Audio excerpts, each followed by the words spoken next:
Hello friends எல்லாரும் எப்படி இருக்கீங்க? நான் உங்கள் விஜய். இன்றைக்கி உங்களுக்கு ஒரு ஆந்திரா ஸ்பெஷல் டிஷ்ஷுங்க. இது திப்ப ரொட்டின்னு சொல்லுவாங்க. நம்ம ஊத்தப்பம் இருக்கும் இல்லையா, அதே மாதிரி இருக்கும். ஆனால் ஊத்தப்பம் மாதிரி மெத்தன்னு இருக்காது. இது முறுமுறுன்னு இருக்கும், மேலே முறுமுறுன்னு இருக்கும், உள்ள சாஃப்டாக அப்படி நம்ம இட்லி வாயில் போட்டால் எப்படி கரைஞ்சிடும் அப்படி இருக்கும். இந்த திப்ப ரொட்டி செய்கிறது எப்படின்னு நான் இன்றைக்கி உங்களுக்கு காட்ட போகிறேன். இது ரொம்ப ரொம்ப ஃபேமஸான ஒரு ஆந்திரா டிஷ்ஷு. நாங்கள் ரெகுலராக செய்கிறது தான். இது நீங்கள் ஒரு வாட்டி செஞ்சு பாருங்கள், அடிக்கடி செய்வீங்க. இதே மாவில் நம்ம இட்லி கூட ஊற்றிக்கலாம், இந்த மாதிரி ஊத்தப்பமும் பண்ணிக்கலாம். இது 2 in 1 பேட்டர். இது எப்படி இது கூட வேர்க்கடலை சட்னி, ஒரு சூப்பரான ஆந்திரா வேர்க்கடலை சட்னியும் நான் செஞ்சு காட்ட போகிறேன். ரெண்டுமே சூப்பரான ஒரு காம்பினேஷன். பாருங்கள், மேலே நல்லா மொறுன்னு இருக்குது.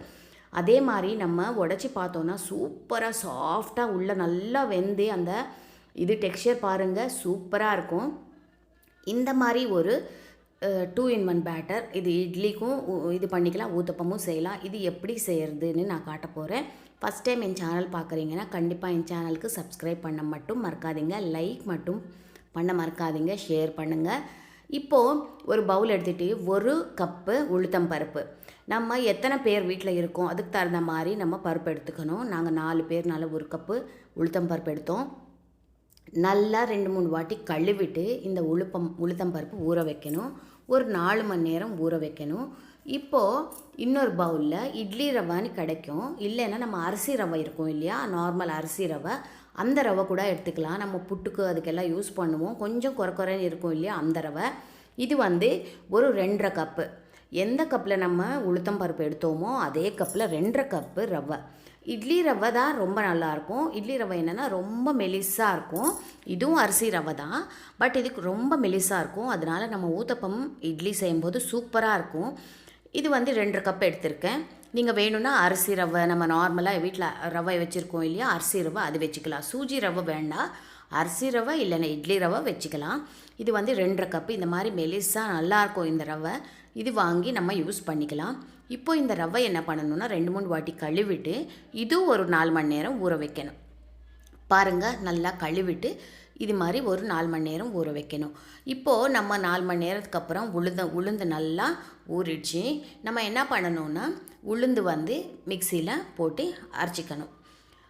ரவை மிக்ஸ் பண்ணணும். அது எப்படின்னு நான் காட்டுறேன். ஃபஸ்ட்டு உளுந்து எடுத்துகிட்டு மிக்ஸி ஜாரில் போட்டுக்கோங்க. நீங்கள் கிரைண்டரில் அரைச்சிங்கன்னா இன்னும் சூப்பராக வரும். நான் மிக்சியிலவே அரைச்சேன், சூப்பராக வந்திருக்கு.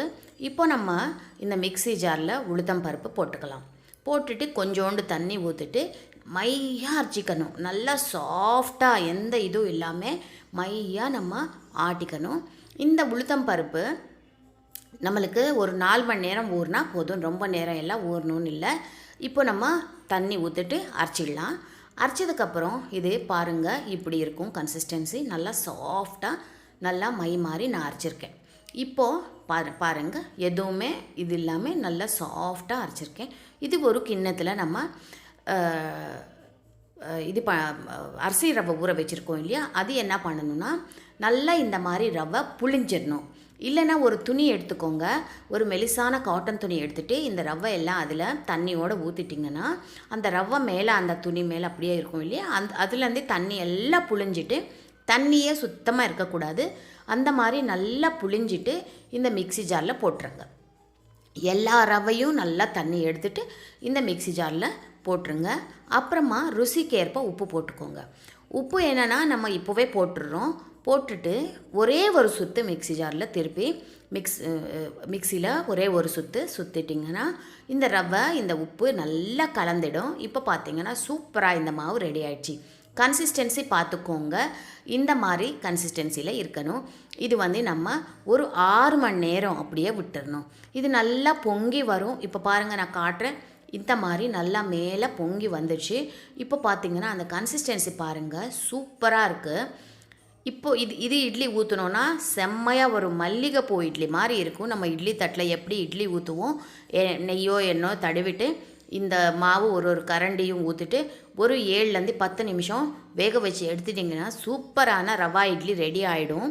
இப்போ நம்ம இது ஊத்தப்பம் மாவுன்னு சொன்னோம் இல்லையா, ஊத்தப்பம் எப்படி செய்கிறதுன்னு நான் உங்களுக்கு காட்ட போகிறேன். வாங்க, கடாய் சூடு பண்ணிக்கோங்க. கடாயில் தான் இந்த ஊத்தப்பம் செய்யணும், அப்போ தான் நல்லாயிருக்கும். கடாய் சூடு பண்ணிவிட்டு இதில் ஒரு 2 ஸ்பூன் எண்ணெய் விட்டுட்டு ஒரு 4 கரண்டி மாவு ஊற்றிக்கோங்க.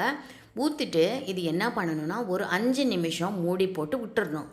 அப்போ தான் இந்த ரவை ஃபுல்லாக இந்த மாவு நல்லா உள்ள வரைக்கும் வெந்து சாஃப்டாக உள்ள வெந்து நல்லா சூப்பராக வரும். மேலே வந்து முறுமுறுன்னு கீழே இருக்கிறது முறுமுறுன்னு நல்லா வேகும். இப்போ பார்த்திங்கன்னா மூடி போட்டு ஒரு 5 நிமிஷம் விட்டுட்டேன். இதுக்குள்ளே நம்ம சட்னி செய்யலாம். ஒரு கடாய் சூடு பண்ணி அதில் 1 ஸ்பூன் எண்ணெய் விட்டுட்டு ஒரு 4 பச்சை மிளகா நம்ம ஃப்ரை பண்ணி எடுத்து வச்சுக்கலாம்.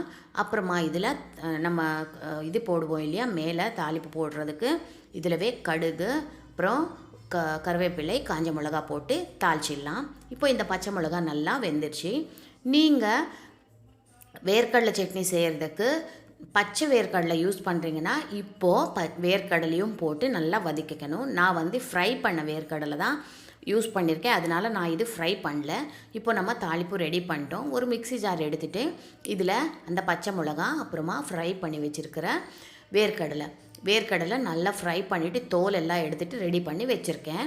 இதில் ஒரு 3 பல் பூண்டு, ருசிக்கேற்ப உப்பு, ஒரு சின்ன நெல்லிக்காய் அளவுக்கு புளி எல்லாம் போட்டுட்டு தண்ணியும் ஊற்றிட்டு நல்லா மையாக சட்னி அரைச்சிக்கோங்க.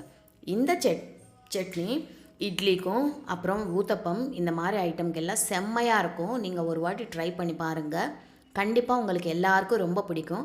அப்புறமா மேலே நம்ம தாளித்து வச்சுருக்கோம் இல்லையா, அது இதில் போட்டுடலாம். சட்னியும் ரெடி ஆயிடுச்சு. வாங்க இதுக்குள்ளே நம்ம ஊத்தப்பம் எது வரைக்கும் வந்திருக்குன்னு பார்க்கலாம். இப்போ பார்த்தீங்கன்னா நல்லா கலர் வந்துச்சு, உங்களுக்கு தெரியும். சைட்ஸில் எல்லாம் நல்லா ப்ரௌன் கலர் தெரியுதா. இப்போ நம்ம இது திருப்பி விட்டுக்கணும். திருப்பி விட்டுட்டு இன்னும் ஒரு 2 நிமிஷம் திருப்பி இது அப்படியே விட்டுறணும். இப்போ மூடி போட வேண்டாம், இப்படியே விட்டுருங்க. ஒரு 2 நிமிஷத்துக்கு அப்புறம் முறுமுறு ஊத்தப்பம் ரெடி ஆகிடும். ஒரு வாட்டி ட்ரை பண்ணிங்கன்னா நீங்கள் கண்டிப்பாக அடிக்கடி செய்வீங்க. அந்த மாதிரி ஒரு சூப்பரான ரெசிபி இது. கண்டிப்பாக ட்ரை பண்ணி எப்படி வந்ததுன்னு எனக்கு சொல்லுங்கள். அடுத்த வீடியோவில் சந்திக்கிறேன். அது வரைக்கும் உங்கள் விஜி.